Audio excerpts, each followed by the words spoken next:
ओम शांति। आज 18 मई 2023 की बाबा की साकार महावाक्य।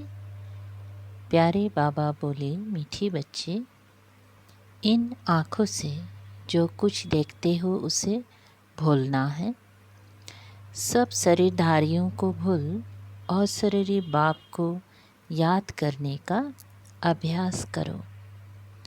बाबा ने प्रश्न पूछा, तुम बच्चों का मुख ज्ञान से मीठा होता, भक्ति से नहीं, क्यों? उत्तर है, क्योंकि भक्ति में भगवान को सर्वव्यापी कह दिया है। सर्वव्यापी कहने से बाप और वर्षे की बात खत्म हो गई है, इसीलिए वहाँ मुख मीठा नहीं हो सकता। अभी तुम बच्चे प्यार से बाबा कहते हो तो वर्षा याद आ जाता है, इसीलिए ज्ञान से मुख मीठा हो जाता है। दूसरा, भक्ति में खिलौने से खेलते आए, परिचय ही नहीं था तो मुख मीठा कैसे हो। गीत। ओम नमो शिवाय। ओम शांति। शिवाय नमो अथवा नमस्ते भी कहा जाता है। नमस्ते हमेशा बड़ों को की जाती है। मनुष्यों का बुद्धियोग पतित पावन बाप के साथ नहीं है। पतित को पावन बनाने वाला है ही एक, उनको कहा जाता है शिवाय नमः। यह भी बुद्धि में आता है कि शिव तो है निराकार, अगर शंकर को नमः कहेंगे तो शंकर देवताय नमः। शिवाय नमः वो अलग हो गया, शंकर देवताय नमः वो अलग हो गया। ब्रह्मा देवताय नमः कहते हैं। ब्रह्मा तो है यहाँ, जब तक सूक्ष्म वतनवासी ना बने तब तक उनको देवता कहा ना जाए। यहाँ तो है प्रजापिता, जब तक यह प्रजापिता है, मनुष्य तन में है, तब तक इनको देवता कह नहीं सकते। देवता तो सूक्ष्म वतनवासियों को, या तो जो नई दुनिया में रहते हैं उनको कहा जाता है। इससे सिद्ध होता है इस समय जबकि प्रजापिता है तो देवता नहीं कहेंगे। तुमको भी इस समय ब्राह्मण कहा जाता है, परंतु तुम देवी बुद्धि अर्थात देवता बनने के लिए पुरुषार्थ कर रहे हो। देवताओं की तो महिमा है सर्वगुण संपन्न। ब्रह्मा विष्णु शंकर की यह महिमा नहीं है। महिमा मनुष्य मात्र की और देवताओं की अलग अलग होती हैं। प्रेसिडेंट है, उनका पार्ट अपना, प्राइम मिनिस्टर का पार्ट अपना है। ड्रामा में पार्ट तो अलग अलग होगा ना। तो जब शिवाय नमः कहते हैं तो शिव बाबा ही हैं। ब्रह्मा देवताय नमः, विष्णु देवताय नमः अलग है। शिव बाबा को ऐसे नहीं कहेंगी, उनको कहेंगी परम पिता परमात्मा शिव, क्योंकि शिव और शालिग्राम है, वह छोटे छोटे दिखाते हैं, वो बड़ा दिखाते हैं ना। शिवलिंग बड़ा और शालिग्राम छोटे छोटे। बाबा ने समझाया है कोई भी छोटे बड़े नहीं होते, उनको कहा जाता है परम पिता परम परमात्मा, गॉड फादर। ये क्यों कहते हैं? आत्मा शालिग्राम शिव को बाबा कहती है तो ज़रूर बाप से वर्षा मिलना चाहिए, क्योंकि वो है स्वर्ग का रचयिता। जरूर आदि सनातन देवी देवता धर्मों की रचना परम पिता परमात्मा ने की होगी और कोई कर ना सके। उस बाप को सर्वव्यापी कहने से बरसे का नाम निशान गुम हो जाता है। जैसे कहते हैं कि गॉड इज ओमनी प्रेजेंट, हाजिरा हुजूर है, कसम भी जो उठाते हैं वो झूठा। कहते हैं ईश्वर बाप को हाजिर नाजिर जान, बाप को जानते नहीं, तुम बच्चे जानते हो अभी ईश्वर हाजिर है। बरोबर वह सुप्रीम सोल है, उनकी महिमा सबसे न्यारी है। एक तो निराकार है, उसका नाम शिव है। उसका जिस्मानी नाम कभी पड़ता नहीं है। बाकी सभी के नाम होते हैं जिस्म के। जन्म बाय जन्म शरीर के नाम बदलते रहते हैं। बाकी आत्मा आत्मा ही है। मनुष्य का नाम बदलता है। कहेंगे फलाने का पित्र अथवा श्राद्ध खिलाते हैं तो वह याद आता है। अब जिस्म तो उनका जल जाता है, बाकी रहती है आत्मा। तो आत्मा को खिलाते पिलाते हैं। आत्मा को निर्लेप कह ना सके, बाप बैठ समझाते हैं। जब कोई शरीर छोड़ता है तो शरीर तो ख़त्म हो गया, फिर किसको खिलाते हैं? भले खिलाएंगे आत्मा को तो शरीर भी शरीर तो भी शरीर में मोह रहता है। यहाँ बाबा कहते हैं कोई के शरीर के साथ मोह नहीं रखो, बिल्कुल नष्ट मोह बनो। सब शरीर को बुद्धि से निकालना है। अब इन आँखों से जो देखते हो वो भूलना है। बाप श्री कहते हैं मुझे याद करो।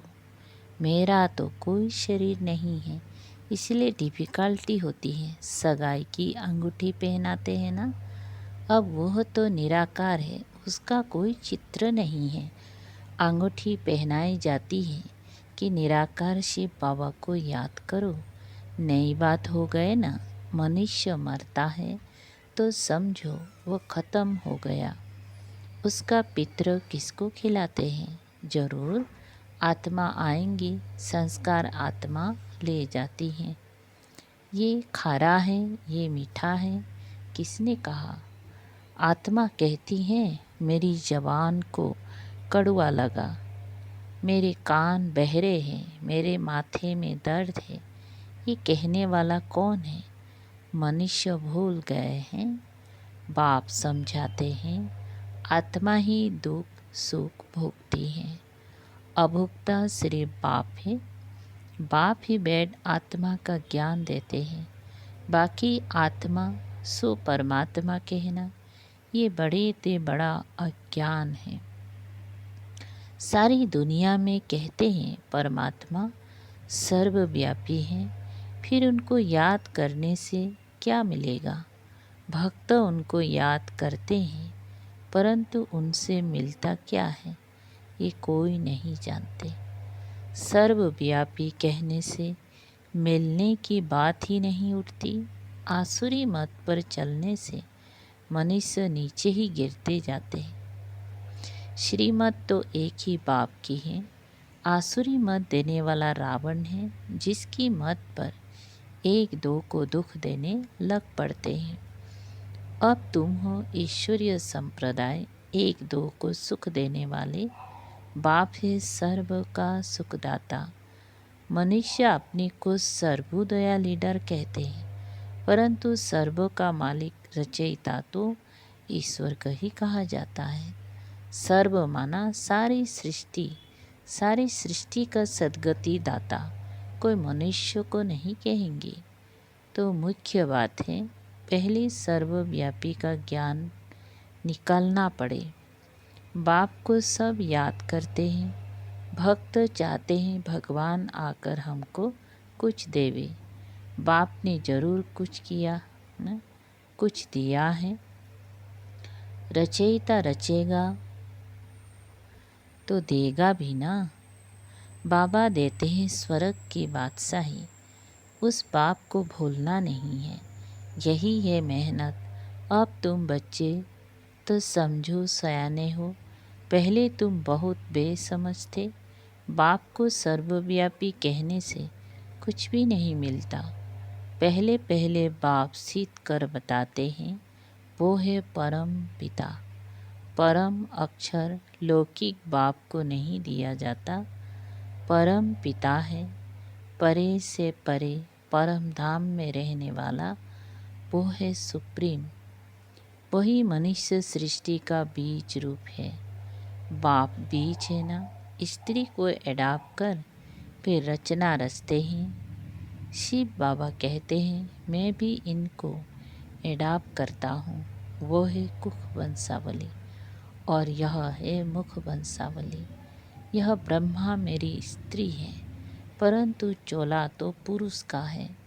मैं इनको एडाप्ट करता हूँ, इनके मुख से तुमको जन्म देता हूँ। शिव बाबा के बच्चे तो है, परंतु शिव बाबा ने ब्रह्मा द्वारा नया जन्म दिया है। कहते हो तुम माता पिता, वो तो निराकार है, माता कैसे हो सकती है? इसमें बहुत सूक्ष्म समझने की बुद्धि चाहिए। बाप को कहा है रचयिता, तो वह क्रिएट कैसे करे?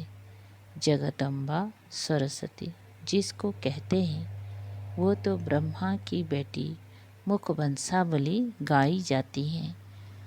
अब माता उनको कहें या इनको, असल रियलिटी में यह साकार ब्रह्मा माता है, परंतु पुरुष तन है, तो माताओं की चार्ज में इनको कैसे रखा जाए? इसलिए फिर जगदम्बा निमित्त बनी हुई है। बाप कहते हैं, मैं इनमें प्रवेश कर इनको एडाप्ट करता हूँ। फिर तुम कहते हो हम ब्रह्मा द्वारा ईश्वर के बच्चे बने हैं, ईश्वर हमारा दादा है। ये बातें शास्त्र में है नहीं, ये सब है भक्ति मार्ग के खिलौने। खिलौनों से मनुष्य का मुख मीठा नहीं होता। यहाँ तो टेम्पटेशन है बाप से वर्षा मिलने की। सर्वव्यापी कहने से किसका मुख भी मीठा नहीं होता। सर्वव्यापी कहने से किसका मुख भी मीठा नहीं होता है। सारी दुनिया में यह सर्वव्यापी का ही ज्ञान है। इस समय जो बच्चे हैं, उन्हों की ही बुद्धि में हमारी याद है, तो उन्होंने फिर लिख दिया है, मैं सर्वव्यापी हूँ। सभी मनुष्य मुझे याद करते हैं, परंतु जानते नहीं हैं। तो अर्थ का कितना फर्क कर दिया है, रस्सी को सांप बना दिया है। अब बाप कहते हैं, मेरे को याद करो और कोई को नहीं। इसका मतलब ये नहीं है कि मैं सर्वव्यापी हूँ। तुम जानते हो हमारी आत्मा बाबा को याद करती है, तो सर्वव्यापी अक्षर में फर्क हो गया। यह भी ड्रामा की भावी है, फिर भी ऐसे ही होगा, होना ही है। इस समय जो एक्ट चली शूट हुआ, उसको ड्रामा कहेंगी। अनादि बना बनाया ड्रामा है, इसमें कोई फर्क नहीं पड़ सकता। ये चित्र आदि सब ड्रामा अनुसार बच्चों द्वारा बनाए गए हैं। ये खुद कहते हैं, मैं कुछ नहीं जानता था। अब बाप ने दिव्य दृष्टि दी है। दिव्य दृष्टि दाता तो वो है ना, नए नए चित्र बनवाते रहते हैं। एक बार बनाया फिर पॉइंट निकलती हैं, तो करेक्ट करना पड़ता है। ब्रह्मा के आगे प्रजापिता अक्षर जरूर लिखना पड़े, नहीं तो मनुष्य समझते नहीं। कहते हैं ब्रह्मा मुख वंशावली तो औलाद हुए ना, ब्रह्मा की औलाद तो ब्राह्मण हुए ना। तुम बच्चे जानते हो, प्रैक्टिकल में हम ब्रह्मा की औलाद शिव के पौत्रे हैं। पहली पहली बात है ही बाप और वर्षे की, जिससे मुख भी मीठा हो। बाप स्वर्ग का रचयिता है तो जरूर वर्षा मिलना चाहिए। कोई नहीं लेते हूँ, कोई नहीं लेते हैं तो समझो हमारे देवी धर्म के नहीं हैं। आकर समझेंगी वही जो देवी देवता पद पाने वाले होंगी। मुख्य बात है पवित्रता की। पवित्र रहने बिगर रक्षाबंधन हो ना सके। बाप से प्रतिज्ञा करते हैं, बाबा हम पवित्र जरूर बनेंगे। पवित्र बनने बिगर आपके पास कैसे आ सकेंगी? जरूर श्रीमत पर ही श्रेष्ठ बनेंगी। सतयुग में तो नहीं बनेंगी, जरूर कलयुग में बने होंगी। कलयुग अंत सतयुग आदि का संगम होगा, अर्थात संगम पर ही बाप आकर बच्चों को स्वर्ग का वर्षा देते हैं। भारत का नाम बहुत वाला है। भारत ही सचखंड और झूठखंड बनता है, और खंड गोल्डन एज में नहीं होंगी। दूसरे सभी खंड विनाशी हैं, ये है अविनाशी खंड, क्योंकि अविनाशी बाबा फिर से आए हैं। धर्म स्थापना की एक्टिविटी जो हुई है, कल अब बात फिर वही चलेगी। बाप कितना वर्षा देते हैं? मोस्ट वेलवेट बाप है। गृहस्थ व्यवहार में रहते हुए तुम प्रवृत्ति मार्ग वालों को पवित्र जरूर बनना है। सन्यासियों का निर्वृत्ति मार्ग वालों का धर्म ही अलग है। वैसे और अलग अलग अनेक धर्म हैं, वह स्वर्ग में नहीं आएंगी। जो हमारे धर्म के और धर्मों में मिल गए न, जो हमारे धर्म के और धर्मों में मिल गए हैं वही निकलेंगी। अब तुमको कितना ज्ञान मिला है? तुम्हारा तीसरा नेत्र खुला है। त्रिकालदर्शी तुम बन रहे हो।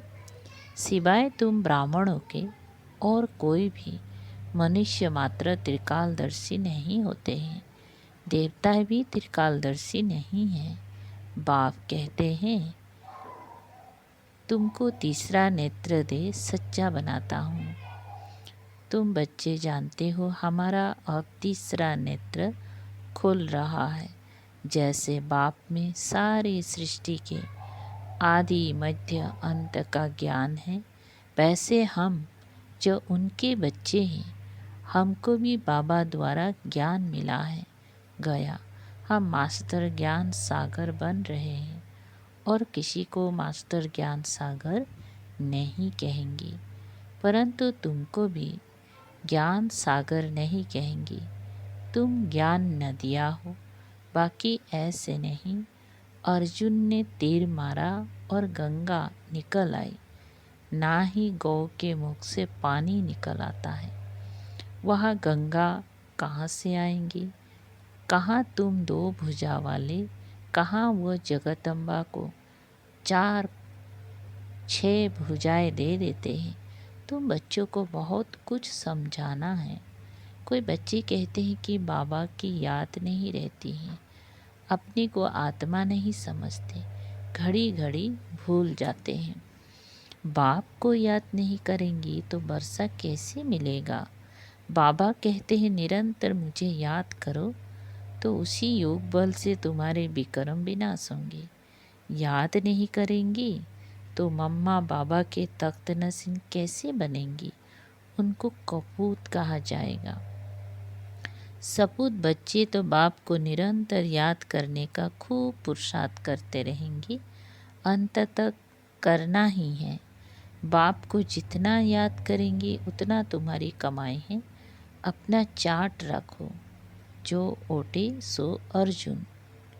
उन्हें ही बारिश कहा जाता है। अच्छा, मीठे मीठे शिकल दे बच्चों प्रति मात पिता बाप दादा का याद प्यार और गुड मॉर्निंग। रूहानी बाप की रूहानी बच्चों को नमस्ते। हम रूहानी बच्चों की रूहानी बाप दादा को याद प्यार गुड मॉर्निंग और नमस्ते नमस्ते।